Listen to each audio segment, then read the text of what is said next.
కార్యక్రమానికి కాంగ్రెస్ కుటుంబస్తులందరూ కూడా ఇక్కడికి ఇచ్చేయడం జరిగింది. అందరికీ శుభాకాంక్షలు తెలపడం జరుగుతుంది. ఈరోజు అంతర్జాతీయ కార్మిక దినోత్సవం సందర్భంగా యావత్ రాష్ట్ర కార్మిక సోదరులందరికీ కూడా శుభాకాంక్షలు తెలియజేస్తాం. కార్మికులు అంటేనే నవ నిర్మాణంలో భాగస్వాములు. కార్మికులు లేనిది ఈ భూ ప్రపంచంలో ఏ పని కూడా ముందుకు సాగదనడంలో ఎటువంటి సందేహం లేదు. అందుకే కార్మికులు అనంటే ఓన్లీ భవన కార్మిక సంఘము లేకపోతే పొద్దున లేస్తే పనిచేసేటువంటి వ్యక్తులు కాదు. కార్మికులు అంటే పొద్దున లేచిన కాడి నుంచి పొట్ట చేతులు పట్టుకొని సాయంత్రం 8 గంటల వరకు అంటే దాదాపు 8 గంటలు పనిచేసే ప్రతి ఒక్కరు కూడా కార్మికుల కిందికే జమ కట్టాల్సినటువంటి అవసరం ఉంది.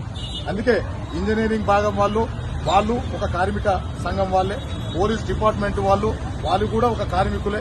ఇక్కడ భవన నిర్మాణ కార్మిక సంఘాలే కాకుండా ఆర్టీసీ డ్రైవర్లు కూడా ఒక కార్మిక సంఘాలే. ఇక చెప్పుకుంటూ పోతే అన్ని సంస్థలు అన్ని డిపార్ట్మెంట్లు కూడా కార్మికుల కిందికే వస్తారు. కాబట్టి కార్మికులకు 8 గంటలే పని చేయాలి అనే సంకల్పంతో ఎక్కడో చికాగోలో మొదలైనటువంటి ఆ ప్రస్థానం యావత్ ప్రపంచంలో నేటికి కూడా గౌరవిస్తూ 8 గంటలే పనిచేస్తున్నటువంటి సందర్భం ఉంది. కాబట్టి కార్మికులని హక్కున చేర్చుకున్నటువంటి ఏకైక లక్ష్యంతో పనిచేస్తున్నటువంటి పార్టీ ఏదైనా ఉందంటే అది కాంగ్రెస్ పార్టీ.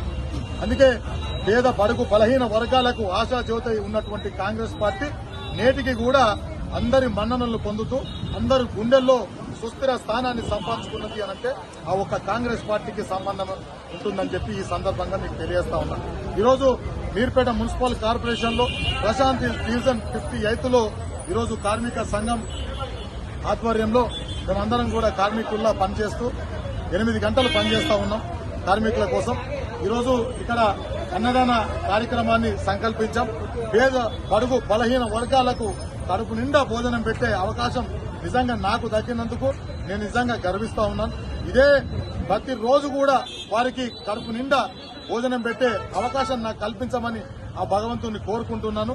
మరొకసారి అంతర్జాతీయ కార్మిక దినోత్సవం సందర్భంగా యావత్ దేశంలో యావత్ రాష్ట్రంలో ఉన్న కార్మికులందరికీ కూడా చేతులు జోడించి శుభాకాంక్షలు తెలియజేస్తా ఉన్నాను.